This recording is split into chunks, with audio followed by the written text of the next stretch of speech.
Britain's Financial Times newspaper reports today on the presence of hundreds of Yemeni men who are fighting on the front lines in Ukraine. The men say they were promised salaries and a pathway to Russian citizenship. The scheme is linked to a prominent Houthi politician known as Abdulwali Abdul Hassan al-Jabri. We're here to talk more about all of that. We're joined by Ksenia Svetlova. She's a senior non-resident fellow at the Atlantic Council. Thank you very much for being with us. So, first of all, according to Britain's Ministry of Defence, Russia has chalked up around 700,000 casualties in its war on Ukraine. It's already recruiting North Koreans, now Yemenis. Can we read this as a sign of desperation? Yes, absolutely. And I think it's very, very clear that Russia is suffering huge losses on the battlefield.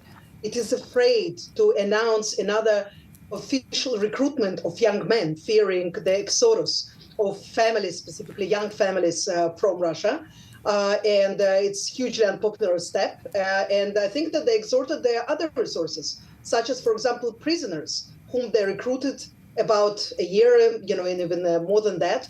And the prisons are empty now. It's not a joke. It's a true story from many, many Russian prisons. So now they turn to North Korean, and according to also some reports, not only to Yemenis, but also to Nepalis and some other recruits from other countries in Asia and in the Arab world. I mean, I'm no military expert, Ksenia, but how can that work on the battlefield when you've got different people from different cultures speaking different languages? I mean, how is that going to help the Russians advance further into Ukraine? Well, it is unclear, but it seems that desperate times, they require different measures. But we already know from the experience with North Koreans who do not understand, of course, Russian language. There is no common language to communicate with them.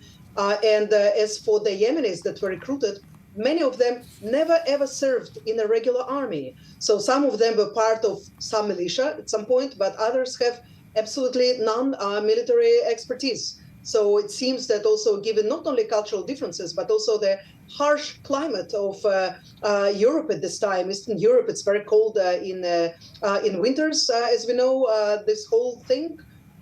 We don't know how influential it is, how it will be beneficial for Russians.